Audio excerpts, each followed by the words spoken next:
Bonjour daholo tsika rehetra, ny fiadanan'ny tompo sy ny fahasoavany ho amintsika mandrakariva. Saotra ny tompo rehefa tratra ty andro anio tia fa tsika hiaraka andinika sy hianatra ny tenin'Andriamanitra dia ny bokin'ny Apokalypsy izany. Resa be mihitsy indray angamba tamin'ny farany iny mikasika le resaka hoe abomination hoe usage des nations, mikasika le hoe favetavetana zany na ny fanaon'izao tontolo izao zany. Ka hitantsika tamin'izany zany tao anatin'ilay izy inona daholo moa ilay karazana favetavetana zany misy eo anivon'ny firenena ary inona ihany koa ny fanaon'izao tontolo izao zany. Ka le favetavetana eo anatrehan'Andriamanitra zany dia mikasika le hoe ny fanompontsampy. Ary ny fanompontsampy zany eo le hoe fivavahana amin'ny andriamanikafa, fivavahana amin'ny razana. Dia eo ihany koa le fahotana manaraka an'izay zany. Eo anatin'izay ihany koa le fanaon'izao tontolo izao, ny fetin'izao tontolo izao, ny zavatra tandreman'izao tontolo izao. Dia ireo zavatra rehetrarehetra nefa zany tenen'Andriamanitra hoe itsika zanak'Andriamanitra zany tsy tsara manao an'ireo zavatra ireo. Ka teo ny namarana antsika le lesona, iverenantsika kely fotsiny izay fanontina an'izay rehefa avy eo fahalohany fotoana dia manasa antsika hiaraka hivavaka izany. Hivavaka ary sika.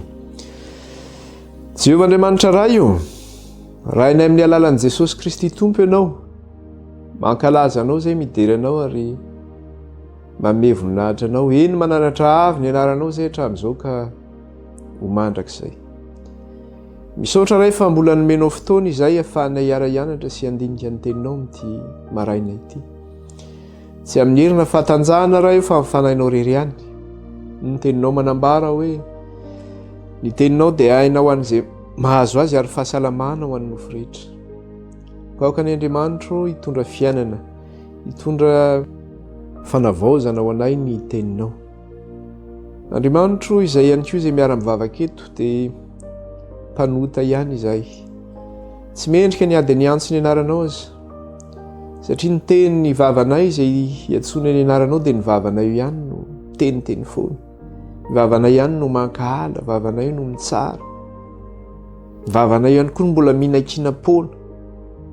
Andriamanitra, firenena malotomolotra izay. Melika eo anatrehanao, firenena mafiatoka. Firenena mafo. Ko mangataka izay raha eo, ty fo vatona ity dia meteza Tompo anome fonofo anay ny ianao. Teninao nefa Andriamanitra dia manambara manao hoe fa ny fotoritory sy fanahy-mangorakoraka dia tsy mba ataoko tsinitsinina ho ianao. Keny Andriamanitra hitanao ifonay izay mitaraina aminao isan'andro, mitalao mba hanafahanao anay ny amin'ny fahalemenay, ny tsy fampanteranay, ny tsy famendrehana rehetra. Ko raha ianao Kristy no manafaka anay ny amin'izany, dia ho afaka izay. Ka te hafao izay Jesosy eo, ny amin'ny fahalemenay, ny amin'ny fahotanay, ny amin'ny tsy fahatanteranay rehetra. Fa raha ianao Kristy no manafaka anay, dia ho afaka izay. Kaoka ny le raha soanao Jesosy no hanadio sy hanasanay hanafaka anay amin'ny fahotanay rehetra. Ihany koa Tompo, le fanainao masina ne, no hiasa amin'ny fahafenona, ka izy no angatahanay hampianatra anay ny fahamarinanao. Anomenay faharetana, menay zotom-po indrindra ary hamantaranay sy takaranay ny tianao ambara aminay amin'ity ity. Mangataka aminao ihany koa izay Jesosy io, aoka ny anjelinao hitoby manodidina anay ka hiaro anay amin'izao fampianarana izao. Aoka le dia kapoka taminao hitondra fanasitranana ho an'izay marary rehetra, ka ninona aretina izay mahazo ny tokantrano any, ninona tsy fahasalamana, ninona izay tsy voatony koa izay Tompo, fa tonono ny fisainany rehetrarehetra any sy ny vava rehetrarehetra any. Dia aoka Jesosy ianao nefa hiainy ny fitarainana, ka aoka ianao no hanasitrana ny aretina rehetra noho ny amin'ny dia kapoka taminao, ny amin'izay mitaraina aminao amin'izao vavaka maraina izao. Halleluja, halleluja. Fa le Satana devoly kosa dia aoka tsy hanina anjara, tsy hanina pahefana amin'ny fampianarana izay atao eto, fa miala ianao ry Satana sy ny asanao rehetra, tsy manan-kery, tsy manam-pahefana amin'ity fampianarana ity, sy amin'ny tokantrano sy amin'ny fahasalamana tsirairay avy any. Fa le vonina ianao ny amin'ny rany zanak'ondry sy ny fofonay Kristy. Lasa ny afo mandevina ny asanao sy ny fanatrehanao ry Satana tsy manan-kery, tsy manam-pahefana aminay tsirairay avy. sy amin'izao fampianarana izao sy ny fitaovana rehetra izay andefasana ny fampianarana na inona ny fampianarana na ny tokantrano izay mandray ny fampianarana ny toerana rehetra izay inona izao fampianarana izao alefa ny afo mandevina satana sy ny asany rehetra amin'ny anaran'i Jesosy.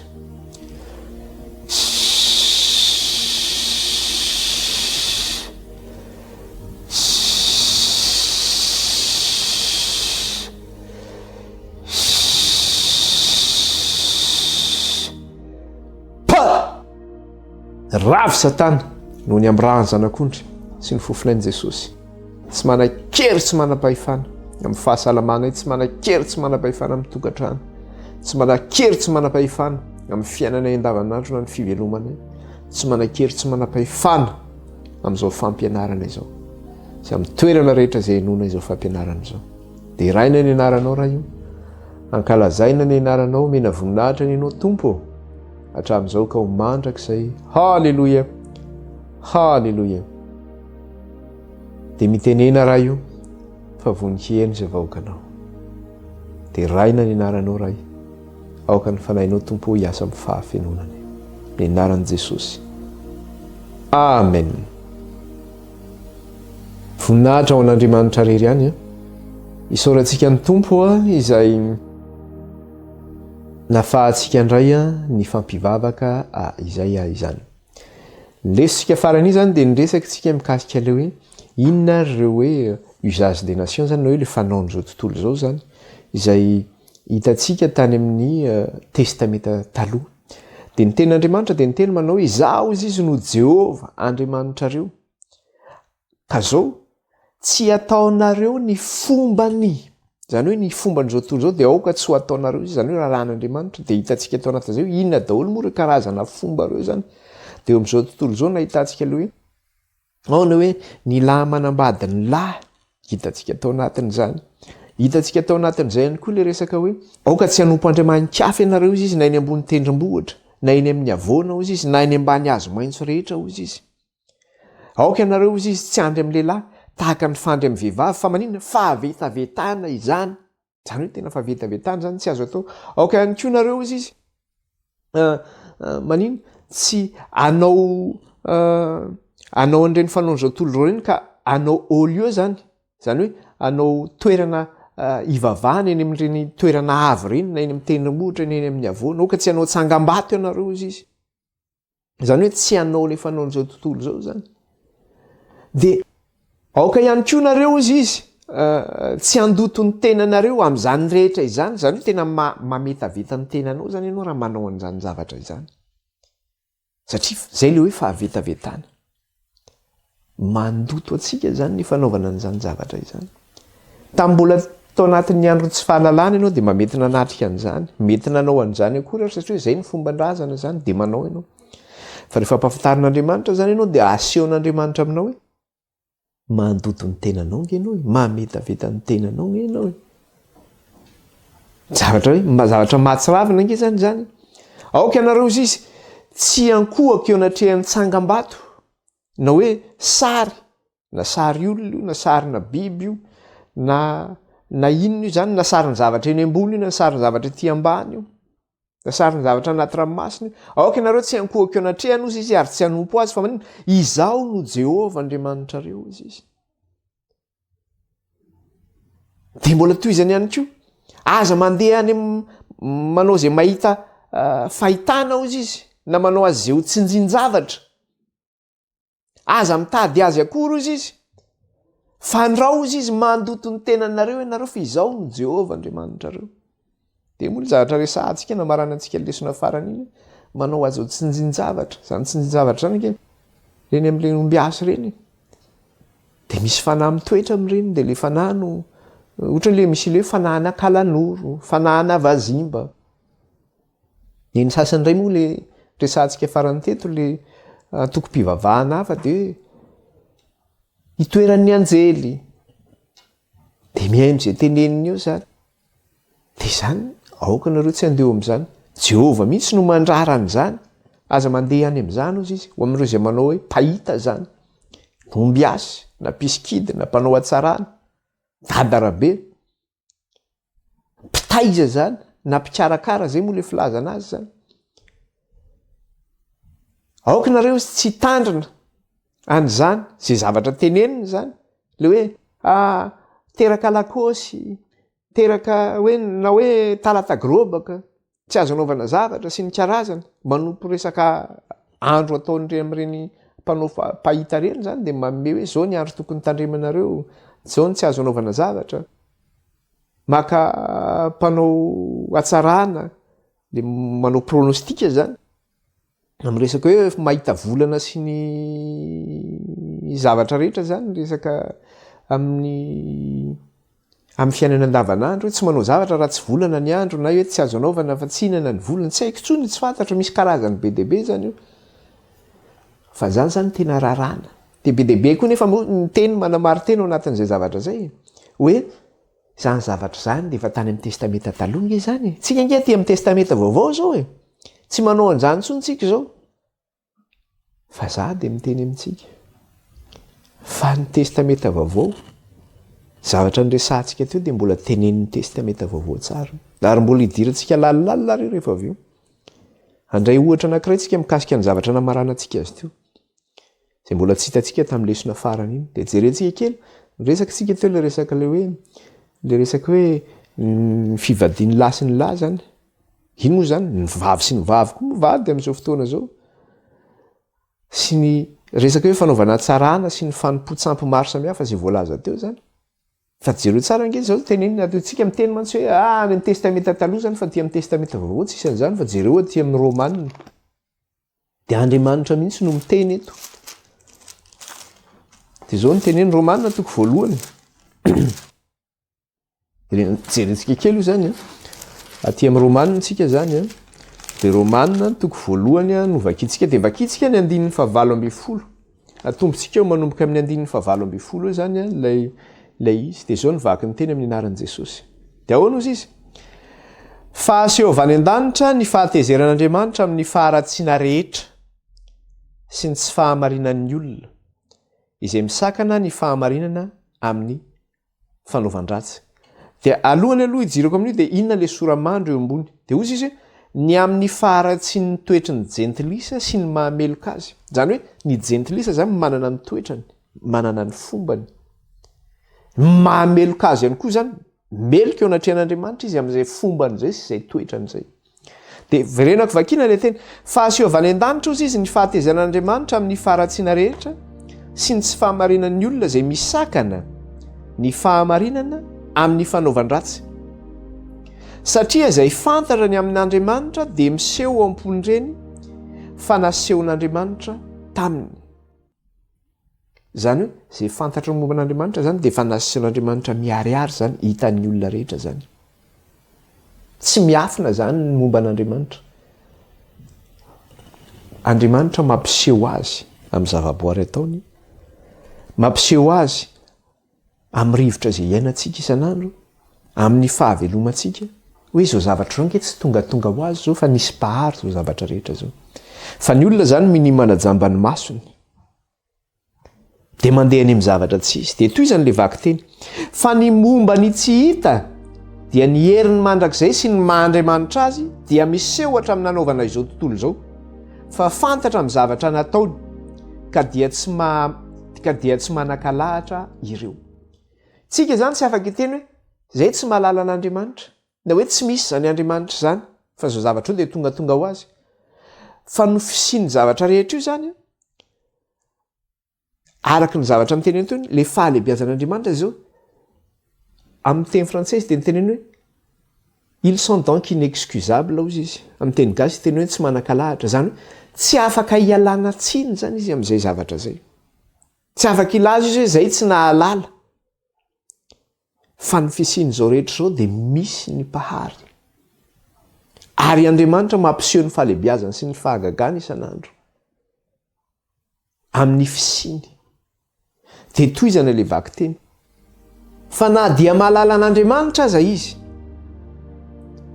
dia tsy mba mankalaza azy toy izay mendrika ao an'Andriamanitra ga misy mankalaza an'Andriamanitra ga misy manome voninahitra azy fa lasa izy mandeha manompo sampy lasa izy mbola mangatapitahina amin'ny rano hoe rano misy mantsy le zay mantsy le divinité mantsy le Andriamanitra zay tompon'ny olona mantsy eny amin'ny zavaboary, ny zavaboary no tompon'ny olona fa tsy le pahary. Ohatra zao hoe ty tany misy atsika ty mameny anina ho antsika zany rehefa mambolitsika. De iza ny isaorantsika zany rehefa miakatra ny vokatry ny tany de Andriamanitra ny tokony isaorana hoe misaotra Andriamanitra rehefa nitahinao zay. Fa ny olona de inona ny ataony? C'est la terre nourricière qui nous a bénis. Ty tany mahavelo ty no nitahantsika zany de voatahantsika zany. De na mitenany koa izy hoe c'est la mère nature.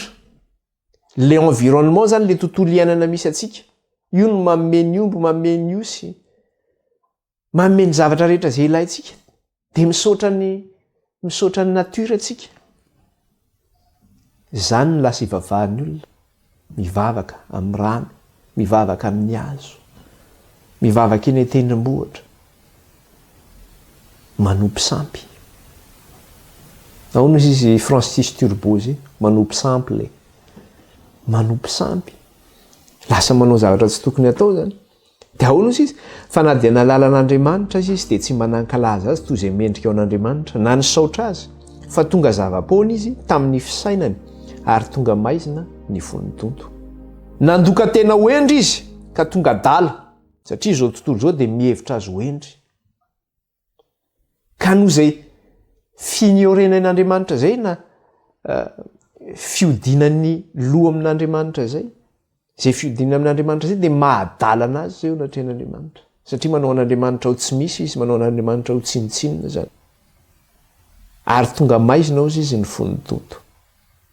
De toy izantsika, koa ny voninahitra Andriamanitra tsy mety loha dia nosoloany zavatra tahaka ny endriky ny olona mety loha sy ny vorona sy ny biby manatongotra efatra ary ny zavatra mandady sy mikisaka. Le endriky Andriamanitra tsy mety loha zany le Andriamanitra tsy hita maso any an-danitra, mitahantsika, miahantsika. De nosoloany zareo fivavahana hafa.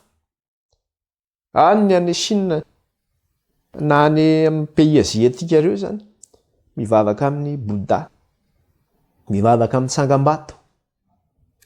Ao rehefa ohatra ianao mandeha any Thaïlande, vao midina fotsiny ianao amin'ny aéroport amin'ny Thaïlande de tsy maintsy manisy ty manao salut na hoe miondrika ianao eo anatrehan'ny sarin'ny mpanjakan'ny Thaïlande. Satria divinité ny mpanjakan'ny Thaïlande. De miondrika zany izy. Miondrika izy eo anolohan'ny mpanjakan'ny Thaïlande.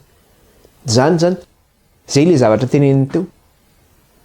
Ny voninahitr'Andriamanitra tsy mety loha izy de nosoloany zavatra tahaka ny endriky ny olona mety loha, sy ny vorona sy ny biby manatongotra efatra ary ny zavatra mandady sy mikisaka. Lasa zany ny tompon'ny olona.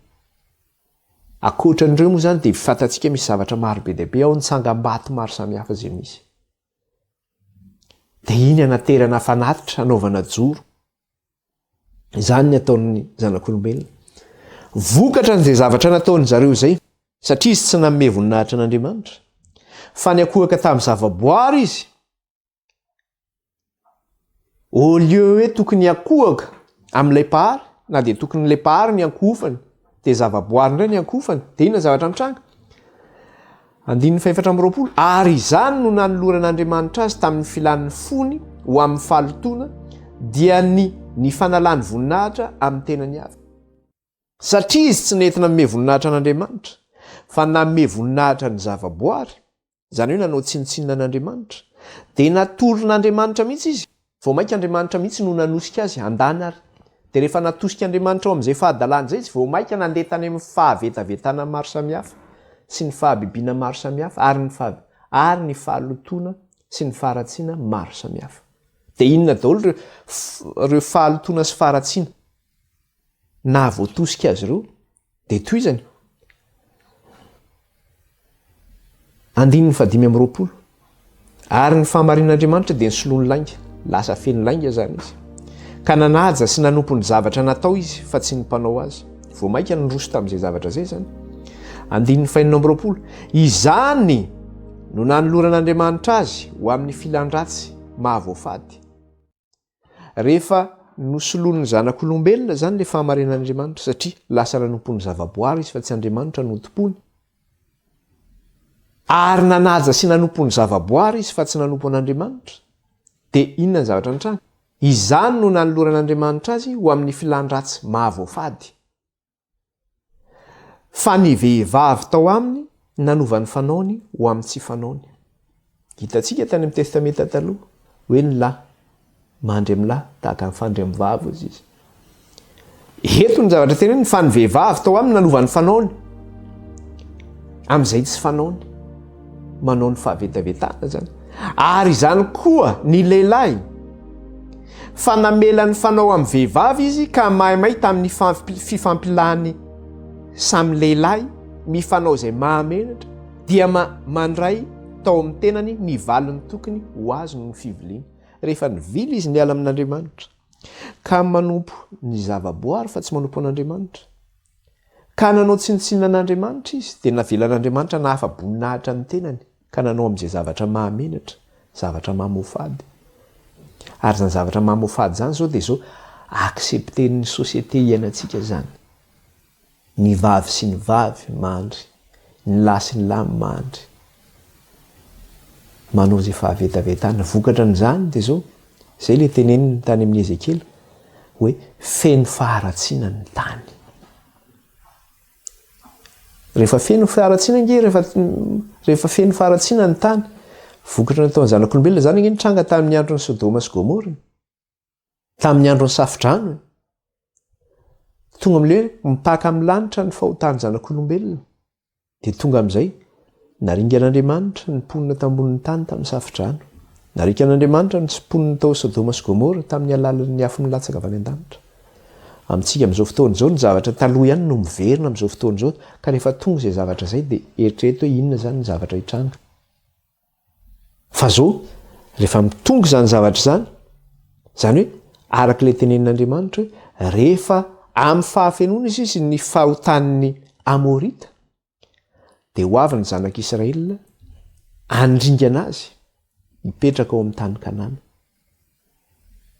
Dia ohatr'izay koa rehefa amin'ny fahafenoana koa ny fahotan'ny zanak'olombelona, ny dikan'izay dia zao efa akaiky ny fanjakan'ny lanitra. Efa akaiky ny fanjakan'ny lanitra. Ka zay mahatonga ty fampianarana ity hoe mampiomana antsika izy ry vahoakan'Andriamanitra tandremo. Aza manao ny fahavetavetan'ny tany, aza manao ny fanaony, fa manompo an'Andriamanitra, mankalaza azy, omeo voninahitra izy.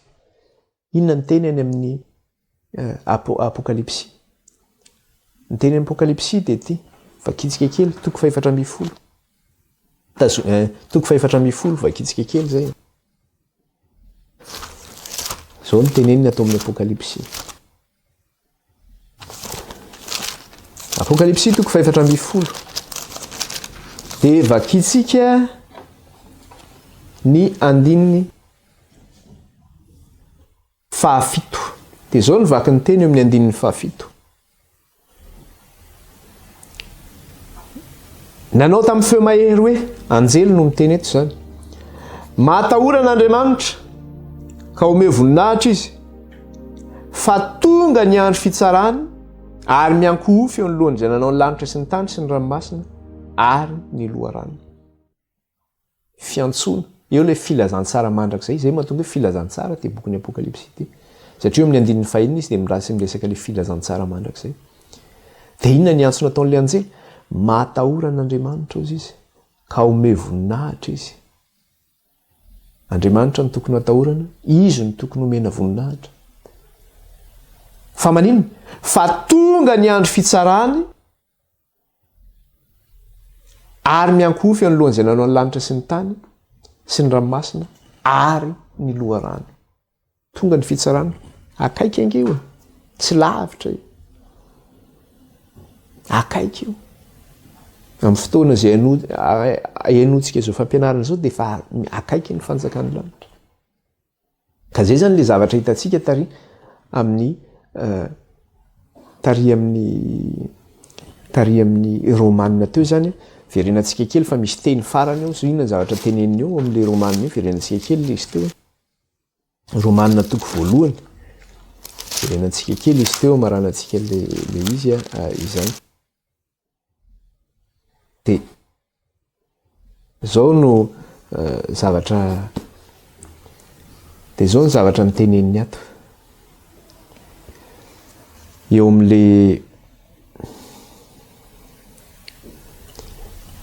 andininy fafito amby roapolo na maranantsika azy teo verenantsika kely izy dia hozy izy toko voalohany andininy fafito amby roapolo romanina. Ary tahaka izany koa ny lehilahy dia namela ny fanao amin'ny vehivavy izy ka maimay amin'ny fifampilany samy lehilahy ny fanao izay mamenatra dia nandray tao amin'ny tenany ny valiny izay tokony ho azy noho ny fiviliany. Izany hoe nandray tao amin'ny tenany izy ny valiny. Izany hoe amin'izonga izany dia efa mandray ny valiny sady ny vokatry ny ataon'ny olona zany. Vokatry n'ilay tsy fanomezanao ny voninahitra an'Andriamanitra zany sy ny tsy fahatahoranao an'Andriamanitra dia efa mandray ny valiny ny asany sady ny olona amin'izao fotoana izao. Satria manina mametaveta ny tenany izy zany tsy mahita an'io mametaveta ny tena koa fa efa valiny ny asany sady io zavatra ataony. Io société izay manaiky an'io zavatra io alefa amin'ny télé mandeha reny publicité reny. Madagasikara mbola tsy fantatro fa tia pita zany mandeha ny publicité reny dia misy lehilahy sy lehilahy mifanoroka na vehivavy mifanoroka na mifamihana zany ny zavatra misy efa mandray ny valiny tenany izy. Dia efa mifindra izy mifindra amin'ny société izay misy mifindra amin'ny fiainany zareo ilay izy. Zany ny zavatra misy efa mandray ny valiny sady.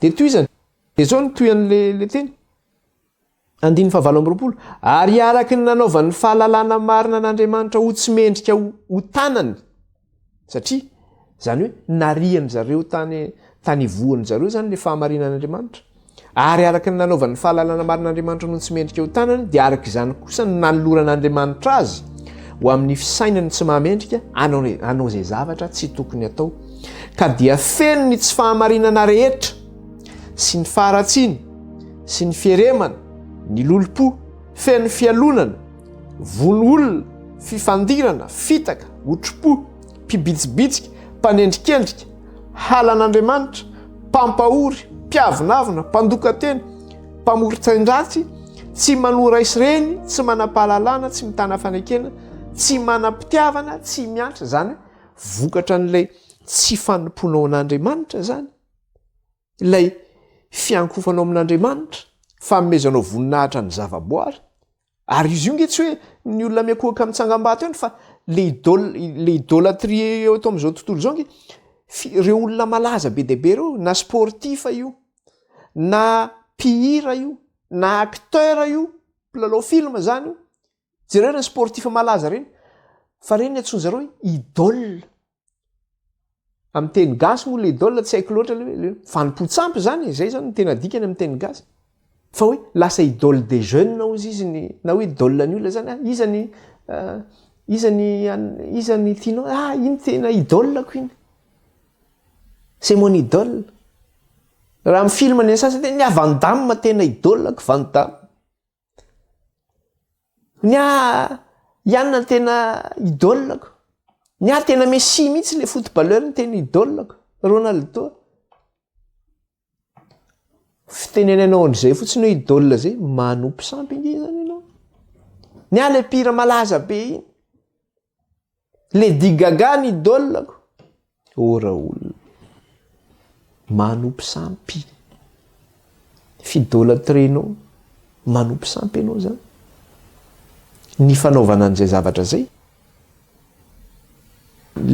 le fanompo-tsampy zany satria izay le zavaboary zany na olona io na hazo io na biby io na sary io rehefa iankofanao zany io adorenao izy ivavahanao tomponao misy ny olona nge tena manompo an'ireny mihitsy reny le pihira reny dia tena misy mitomany mihitsy izy tena mitomany tena ohatrany tena avo ny lanitra ka tsy takatro angambany tsy haiko tena mihetsy-po mihitsy izy zay tena koa Madagasikara tsy dia tena fantatro loatra ny resaka hoe efen'le resaka hoe olo-malaza zany fa aty ampita-dranomasina zany ianao ohatra tamin'ny andron'ny Johnny Hallyday mbola velona zany dia rehefa hijery spectacle any amin'le hoe Stade de France ny olona fa ataontsika hoe 2 jours aloha angambany alohan'ny spectacle na hoe une journée aloha zany hoe ray andro alohan'le spectacle zany na 2 andro aloha dia efa mamelatra tanty eo amin'ny filaharana ary zareo ndao dia tsy mahazo toerana dia miaritra tsika eo miaritra eo na iny dia miaritra eo ka io na mety zavatra io ohatran'le telefona hoe milahatra telefona koa hoe mba azo an'le dernier cri ianao hoe iPhone vaovao de milahatra eo ianao mandritra ny fialina de le zay le izy zay satria fa hoentin'le any amin'ny filany tsy fantany hoe ino tsy fantany hoe fahadalàna inge ty zavatra ataony ity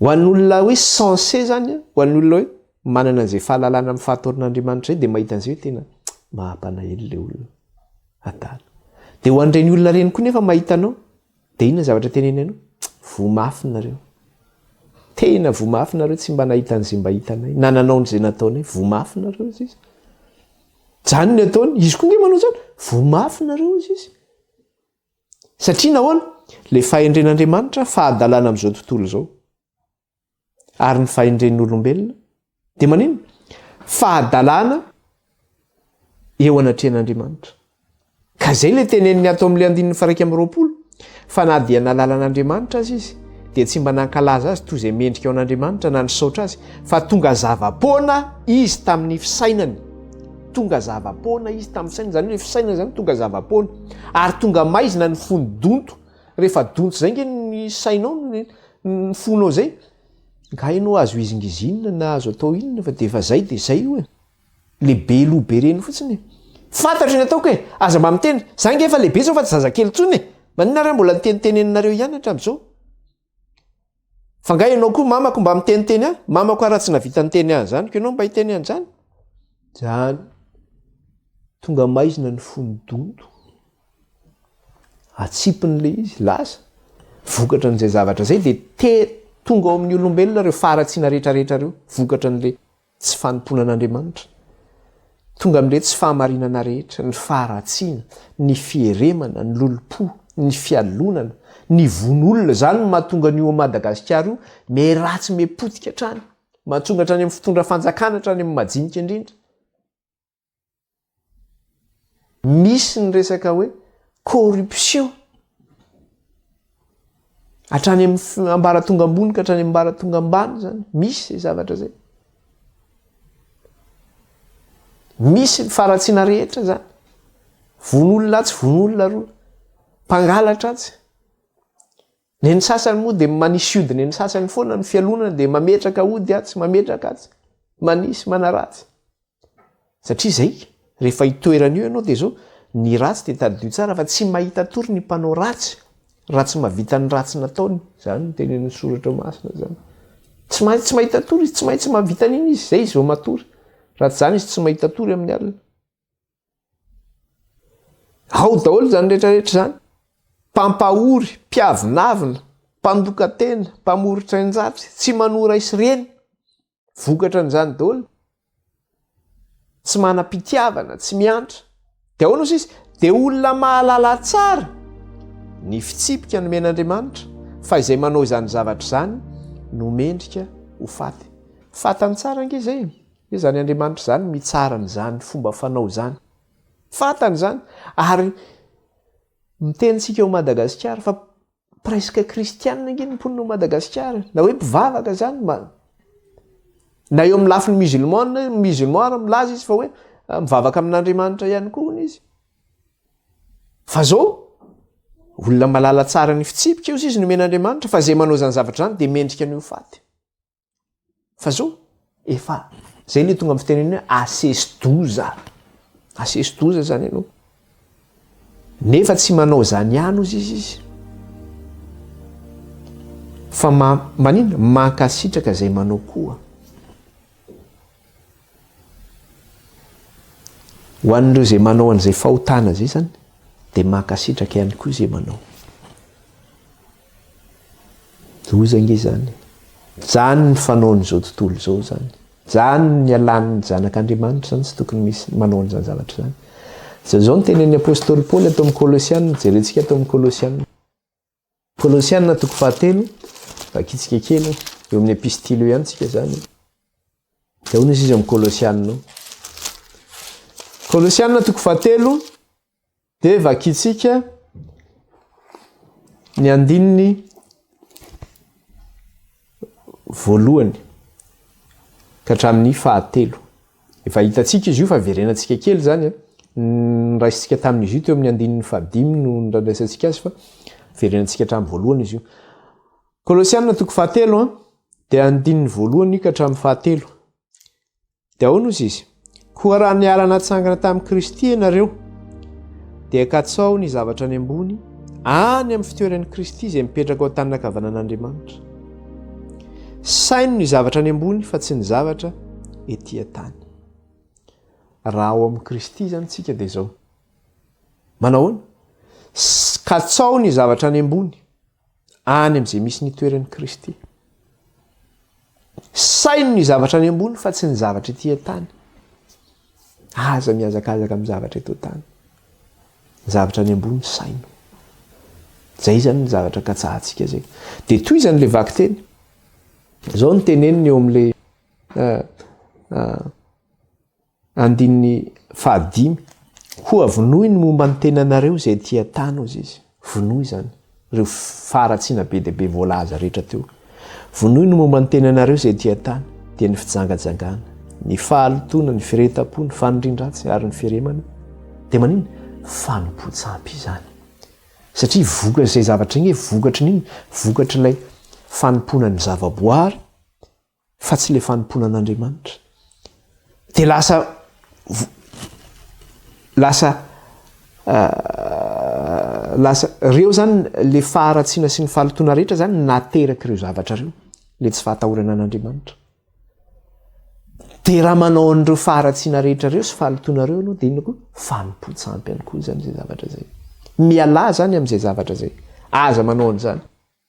5 fa izany zavatra izany no mahatonga ny fahatezeran'Andriamanitra amin'ny zanaky ny tsy fanarahana.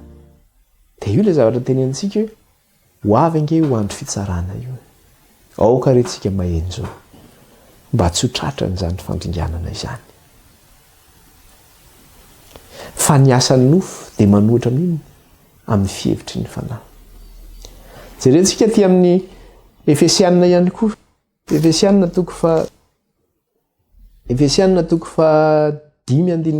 ka hatramin'ny 7. Eo akaiky eo ihany.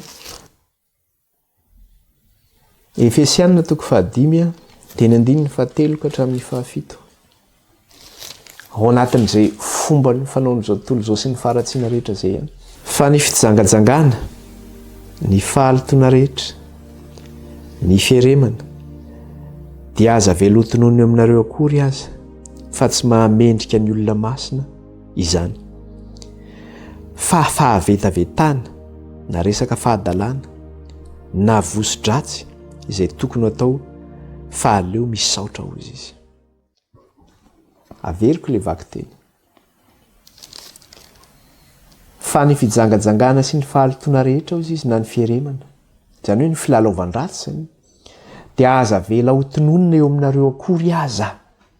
Aoka tsy ho tonona amintsika zanak'Andriamanitra zany. Fa tsy mahamendrika ny olona masina izany.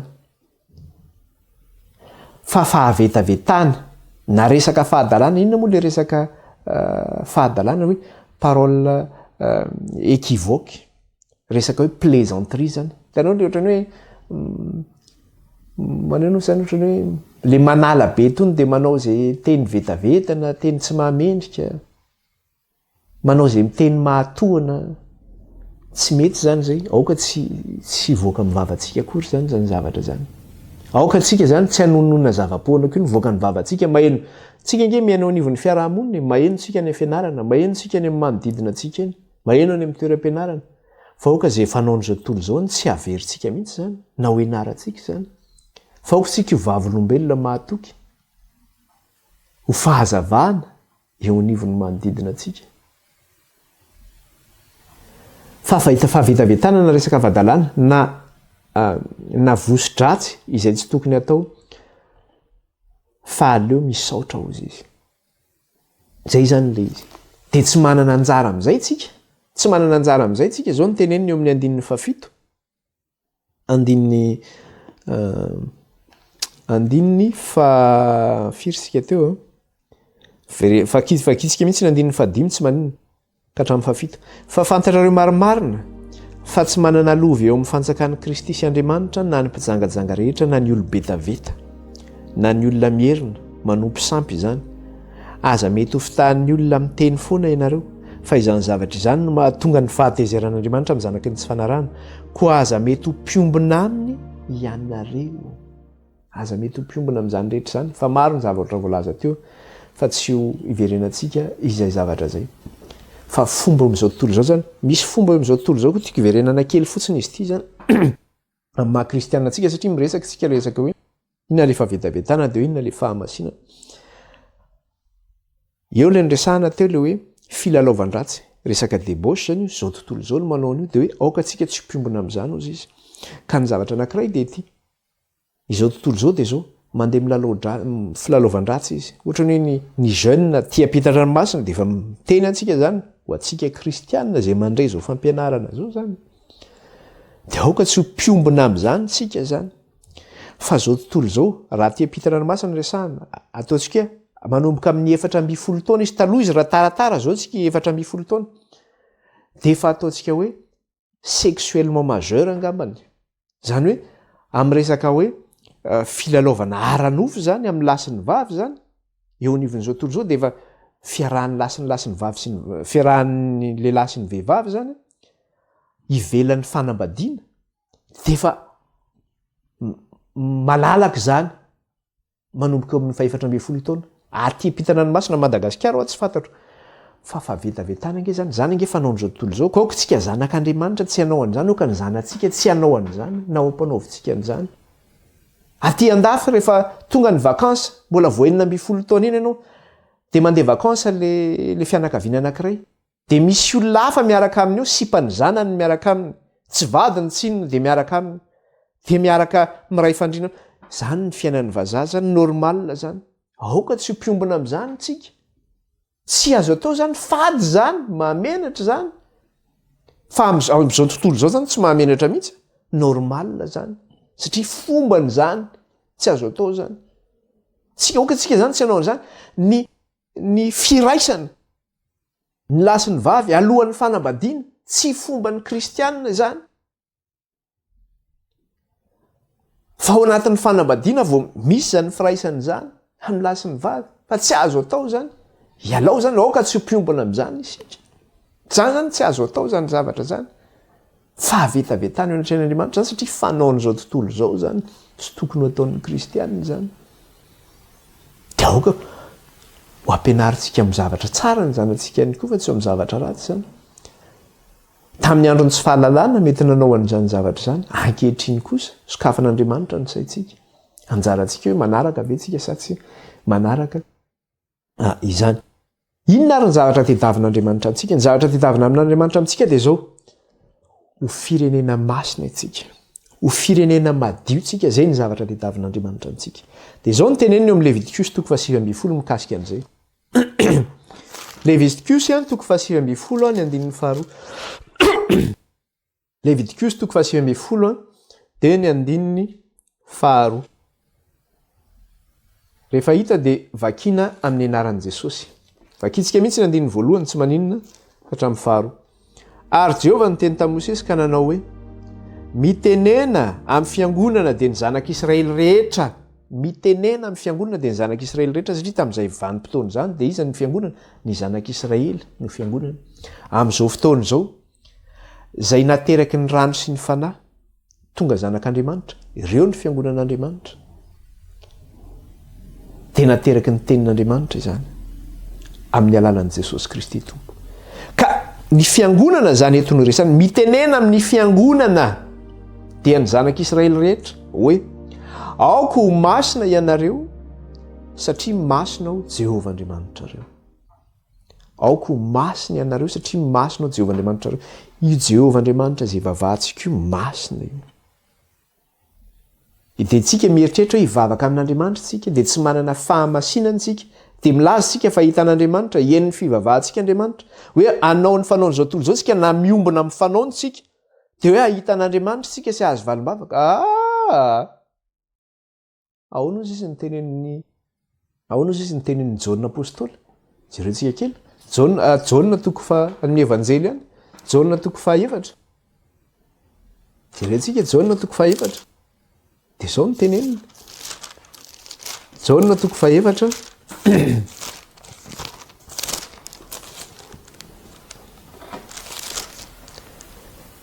de vakitsika ny andininy fa 320 sy ny 420. Jaona toko faefatra ny andininy 320 sy ny 420. Fa avy ny andro sady tonga kehitriny raha ny tena mpivavaka hivavaka amiray amin'ny fanahy sy ny fahamarinana.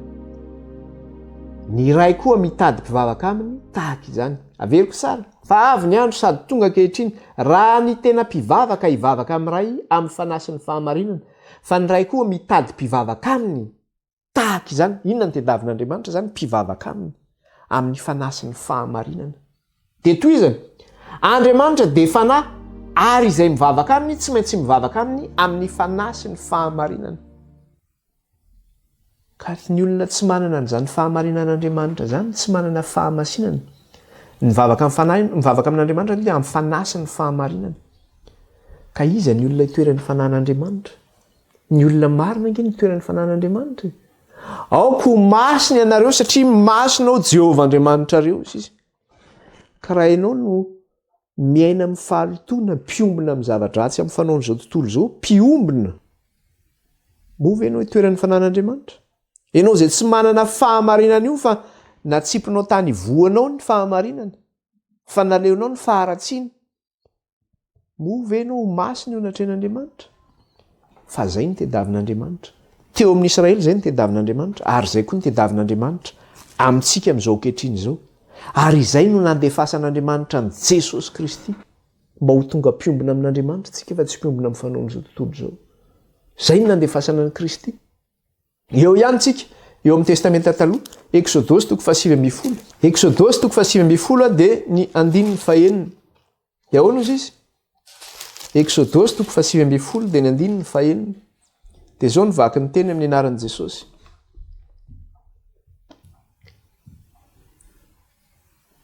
Averiko eo amin'ny andininy 5 ilay izy dia tsy maninona mihitsy. Koa ankehitriny raha ian'ny feoko tokoa ianareo ka hitandrana ny fanekeko, dia ho rakotra soa mihoatra ny firenena rehetra ianareo fa any tany rehetra. Dia toy izany, dia ho fanjaka mpisorona sy ho firenena masina ho ahy ianareo, ireo teny ireo no lazainao amin'ny zanak'Israely. Nasian'Andriamanitra ny teny teo Mosesy amin'ny fiangonana dia ny zanak'Israely rehetra hoe aoko masina ianareo satria masina ao izy. Dia eto ny ten'Andriamanitra hoe nataoko rakotra sy ho ahy ianareo izy mihoatra noho ny firenena rehetra. Koa ankehitriny dia zao izy izy manina, dia ho fanjaka mpisorona sy ho firenena masina ho ahy ianareo. Ireo tenin'ireo no lazainao amin'ny zanak'Israely, ireo tenin'ireo no lazainao amin'ny fiangonana. Ho fanjaka mpisorona sy ho firenena masina, ho fanjakana mpivavaka zany. Amin'Andriamanitra tsika no mivavaka, manatitra fisaorana. Andriamanitra no ankalazaintsika fa tsy ankalavan'izao tontolo izao tsika. Ny haino hira tsika dia ny hiran'izao tontolo izao no hainotsika. Fa tsy fankalazana an'Andriamanitra ny zany. Fandotoantsika ny tenantsika nge zany. Mijery film tsika na mijery zavatra amin'ny télé, zavatra mamofady mijery antsika. Fandotoantsika, fiombonantsika amin'ny faratsiana nge ny zavatra ratsy, zava-betabeta hitantsika amin'ny télévision. Ho an'ny olona andeha vozony io ihany koa dia efa manompo sampy nge zany. Fa aoka antsika ho mpiombina amin'Andriamanitra fa tsy ho mpiombina amin'izao tontolo izao amin'ny fomba fanaony sy ny zavatra misy rehetra. Aoko masina ianareo satria nahoana? Masina ao Jehovah Andriamanitra reo, izany teny izany no lazainareo amin'iny, amin'ny zanak'Israely rehetra, amin'ny fiangonan'Andriamanitra izany.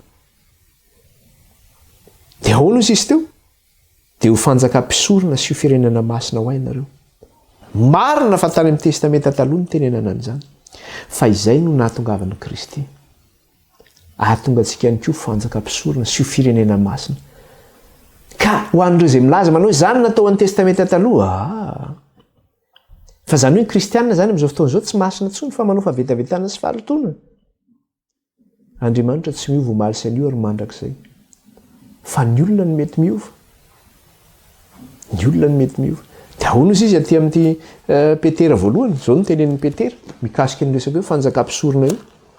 Zany hoe rehefa ao amin'i Jesosy Kristy zany tsika dia tonga fanjaka mpisorona ihany koa sy firenena masina. Petera voalohany toko 2, andininy 7. Petera voalohany a toko faharoa dia ny andininy fahasivy. Vakitsika ny andininy fahasivy sy ny fahafolo mihitsy. Dia zao ny vaky ny teny amin'ny anaran'i Jesosy. Fa ianareo kosa dia taranaka voafidy, fanjakam-pisorona, firenena masina, olona nalain'Andriamanitra ho an'ny tenany. Eo le hoe nalaina. Inona moa na hoe olona nalaina? Navahana ange. Orakitra soa ianareo mihoatra noho ny firenena rehetra. Any amin'ny testamenta taloha ny tenena izany, aty amin'ny testamenta vaovao ihany koa dia tenenana an'izany. Zany hoe navahana ihany koa zany tsika aty amin'ny testamenta vaovao. Fa tsy hoe afa manao ny fanao zao tontolo zao tsika. Satria vahoaka voafidy no fidian'Andriamanitra tsika teo anivon'ny firenena rehetra. Dia navahany le izy, nalainy ho azy. Zay le zavatra teneniny io, averiko le vaky teny, fa ianareo kosa dia taranaka voafidy no fidiany. Fanjakam-pisorona, firenena masina, olona nalain'Andriamanitra ho an'ny tenany, nalain'Andriamanitra ho an'ny tenany. Mba ilazanareo ny fahatsarahan'ilay niantso anareo hiala tamin'ny maizina ho amin'ny fahazavany mahagaga. Dia toy izany, dia ianareo izay tsy firenena akory fa iny, fa ankehitriny efa olon'Andriamanitra, izay tsy namindrana fo fa ankehitriny efa namindrana fo. Fa ahoana ozy izy? Dia ianareo izay tsy firenena akory fa iny, zany hoe tsy firenen'Andriamanitra akory ianareo fa iny. Fa ankehitriny efa olon'Andriamanitra, vahoaka an'Andriamanitra ao anatin'ny firenen'Andriamanitra. Inona ny firenen'Andriamanitra? Le royaume de Dieu. Vahoaka an'Andriamanitra tsika ankehitriny. Tany amin'izao tontolo izao tany ange nisy antsika rehetra. Nanao ny fanaontsika rehetra. Nalain'Andriamanitra no fidian'Andriamanitra tsika, nalainy ho an'ny tenany. Vahoaka voafidy. Orakitra soa ihany nareo mihoatra noho ny firenena rehetra ozy izy. Izay tsy namindrana fo fa ankehitriny efa namindrana fo. Lehibe ny fitiavan'Andriamanitra antsika. Tamin'ny alalan'izy namindrana fo antsika, tamin'ny alalan'i Jesosy Kristy. Toy izao ny tiavan'Andriamanitra zao tontolo izao nomeny ny zanany lahy tokana mba tsy ho very izay rehetra mino azy fa hanana ny fiainana mandrakizay. Dia tsy mba nateraky ny rà na ny sitrapony nofo fa nateraky ny tenin'Andriamanitra. Dia tonga zanak'Andriamanitra isika. Apokalypsy ihany koa dia miteny an'io izy. Mikasika ny sorona nataon'i Jesosy Kristy. Apokalypsy toko 5.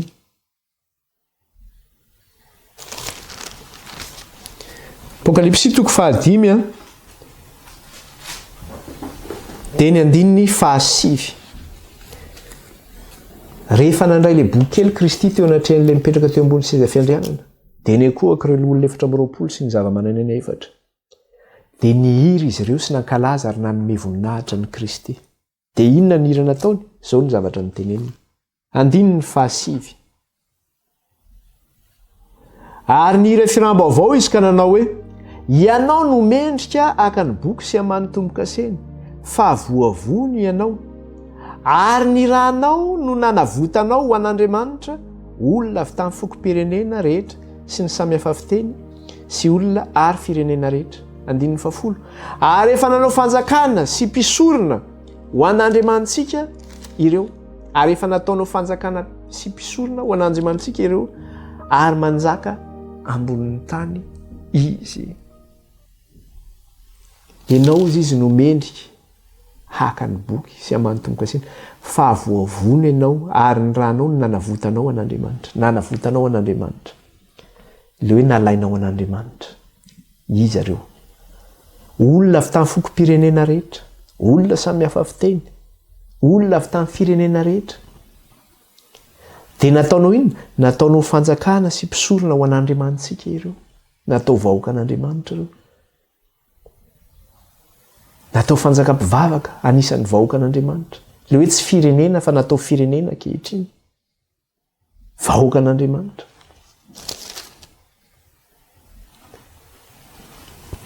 Lehibe ny fitiavan'Andriamanitra antsika. Ny fidian'Andriamanitra antsika manina mba ho tonga olona masina. Noho izay zavatra izay zany, satria amin'ny fidian'Andriamanitra olona masina. Dia izao. Izao no angatan'Andriamanitra antsika. Korintianina 2:7. Korinthianina faharoa toko fahafito alohan'ny hamaranantsika ny fotoana zany. Korinthianina faharoa toko fahafito.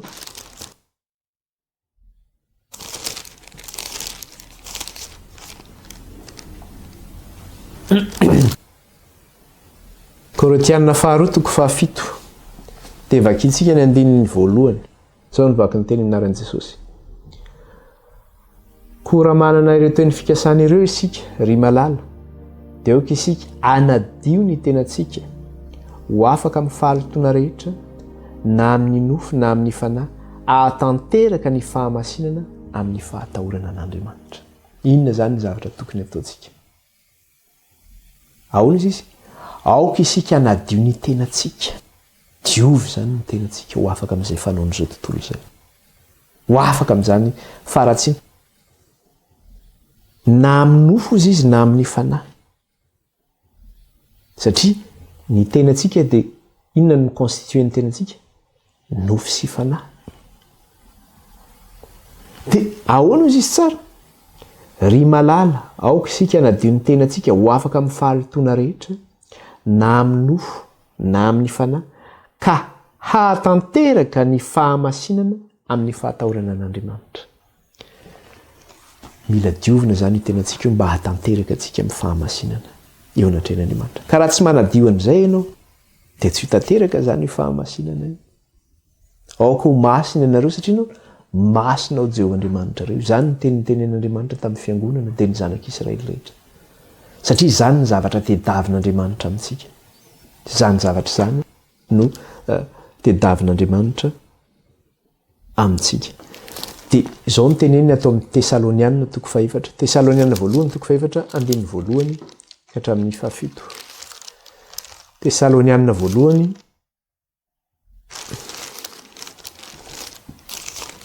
toko fahefatra andininy voalohany ka hatramin'ny fahafito. Amin'ny anaran'i Jesosy. Ary farany ry lalahy mangataka aminareo sy mananatra anareo ao amin'i Jesosy Tompo izahay, mba ho araka ny nandraisanareo taminay izay mety andehananareo sy hanaovanareo ny sitrapon'Andriamanitra, dia araka ny andehananareo ihany no hitombonareo bebe kokoa. Fa fantatrareo ny didy nomenay anareo avy tamin'i Jesosy. Fa izao no sitrapon'Andriamanitra dia niana masinana anareo ifadinareo ny fijangajangana, mba samy hafantatra izay azonareo ny fanaky ny tenanareo avy amin'ny fahamasinana sy ny voninahitra. Lehibengy izany teny izany. Fa izao ny sitrapon'Andriamanitra dia niana masinanareo ifadinareo ny fijangajangana, na ara-panahy io na ara-nofo io, amin'ny resaka faratsiana sy ny fahalitoana amin'izao tontolo izao. Mba samy hafantatra izay azonareo ny fanaky ny tenanareo amin'ny fahamasinana sy ny voninahitra, tsy amin'ny filana fotsiny tahaka ny jentilisy izay tsy malanin'Andriamanitra, mba tsy hisy anao saina ifetsy miralahany amin'izany, fa ny Tompo no mpamaly ny amin'izany zavatra rehetra izany, toy ny nolazainy sy nanambarahany taminareo raha teo. Fa Andriamanitra tsy niantso antsika amin'ny fahalitoana fa amin'ny fahamasinana. Andriamanitra tsy niantso antsika amin'ny fahalitoana fa amin'ny fahamasinana. Zany ny antsoan'Andriamanitra antsika. Niantso antsika Andriamanitra tsy amin'ny fahavetavetana na amin'ny fanaon'izao tontolo izao. Niantso antsika Andriamanitra amin'ny fahamasinana.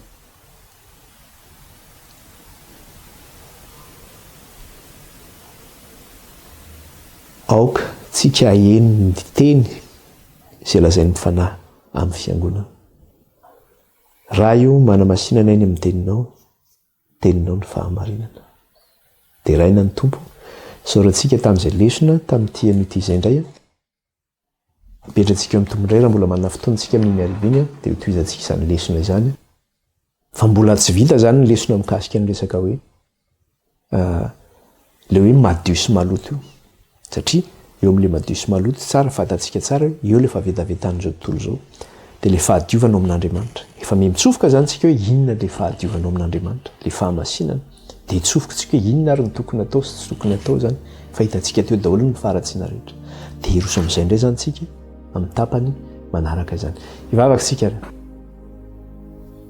Jehovah Andriamanitra raha io, mankalaza anao zay midery anao ary manome voninahitra anao. Eny mananatra avy ny anaranao zay. Misaotra Tompo. Fa ianao nefa nampianatra anay ny teninao. Tsy tamin'ny herina ny fatanjahan'Andriamanitra fa tamin'ny fanahinao rery ihany. Dia raina ny anaranao raha io, ankalazaina ny anaranao, mena voninahitra ianao raha io, hatramin'izao ko mandraka izay. Dia misaotra Tompo nampianaranao anay ny teninao. Halleluja. Asandratra avy ny anaranao raha io, dia raina ny anaranao. Izay kosa raha io ka hietry hita anatrehanao. Amin'ny anaran'i Jesosy Tompona nanratana izany vavaka izany raha hita anatrehanao. Halleluja. Amen. Dia izay indray izay ny fotoanantsika amin'ity an'ity. Manao baibai-tsika rehetra indray ary. Raha sitrapon'ny Tompo dia raha riva indray tsika izany tafio eto. Bye bye.